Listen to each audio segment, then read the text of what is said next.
Why you feel tired even when you haven't done much. You sat at your desk all day, or maybe you just scrolled your phone, answered some messages, watched a little TV. Nobody asked you to run a marathon. Nobody put you through anything physically demanding. And yet, by the time evening comes, you feel completely hollowed out. Your eyes are heavy. Your body feels like it's filled with sand. And the worst part? You feel almost guilty about it. You think, what do I even have to be tired from? You didn't do anything. So what is wrong with you?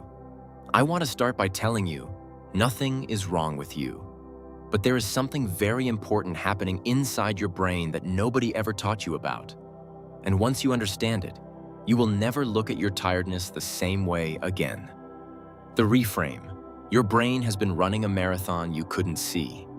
We have a deeply outdated idea of what tiredness means. We think tiredness is physical. We think it lives in the muscles. We picture the construction worker who comes home and collapses on the sofa, and we say, that is someone who earned their fatigue. But if you spent your day worrying, deciding, scrolling, planning, avoiding, or just trying to hold yourself together, and you end that day exhausted, we look at you with suspicion. Even you look at yourself with suspicion. Here is the reframe. Your tiredness is not imaginary. It is not laziness wearing a disguise. Your brain has been working at full capacity all day. You just couldn't see the sweat. The biology, your brain is the most expensive organ you own. To understand why thinking makes you tired, you need to understand one remarkable fact about your brain. It accounts for only about 2% of your body weight, but it consumes roughly 20% of your body's entire energy supply, every single day, just to function.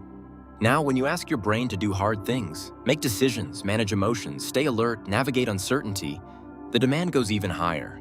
Specific regions, particularly the prefrontal cortex, the part of your brain responsible for planning, focus, and self-control, begin to work intensely. And as they work, they generate a waste product. A chemical called glutamate begins to accumulate.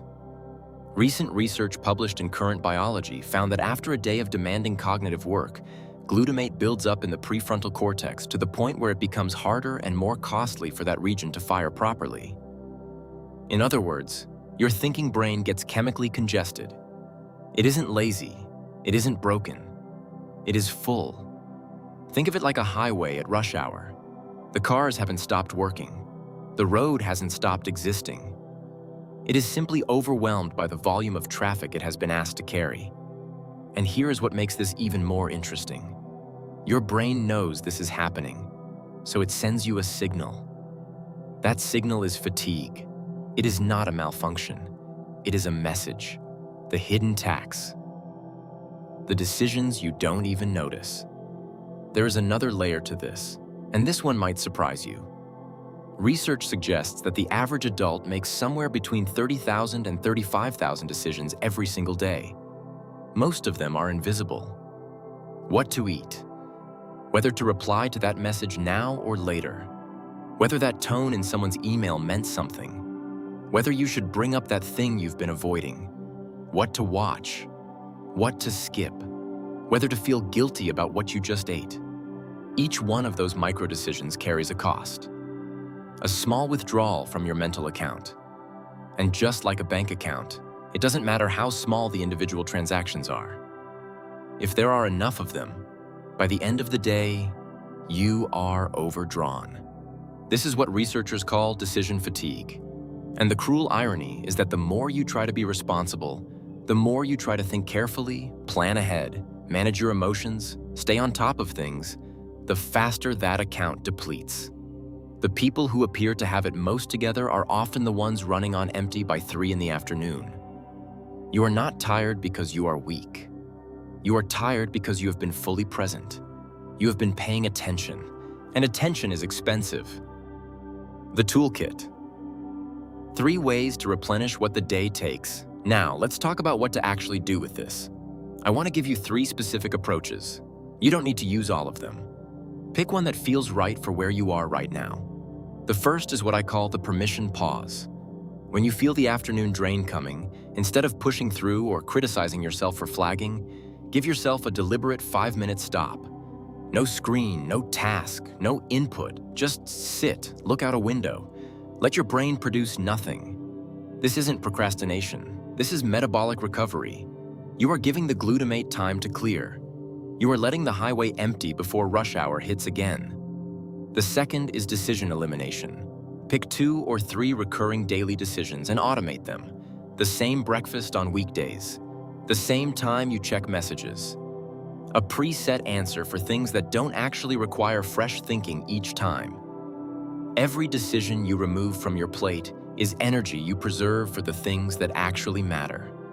You are not being rigid. You are being strategic with a limited resource. The third is the most overlooked. Name the invisible work. At the end of a day where you feel tired but you did nothing, take 60 seconds to list what your brain actually handled. The worry you managed, the conversation you navigated carefully, the information you processed, the emotions you regulated. Write it down, say it out loud, because when you make the invisible work visible, you stop treating your tiredness as a character flaw and start treating it as evidence. Evidence that you showed up fully. Evidence that you gave the day everything you had. The tiredness you were never taught to respect.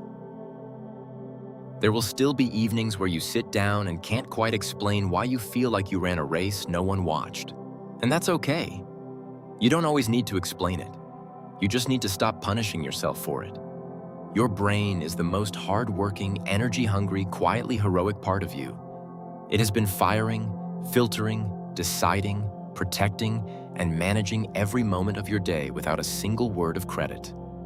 So, tonight, when the fatigue comes, try something different. Instead of asking, "What is wrong with me?" try asking, "What did I carry today that was heavier than I gave it credit for?" The answer is probably everything. Rest is not a reward for the productive.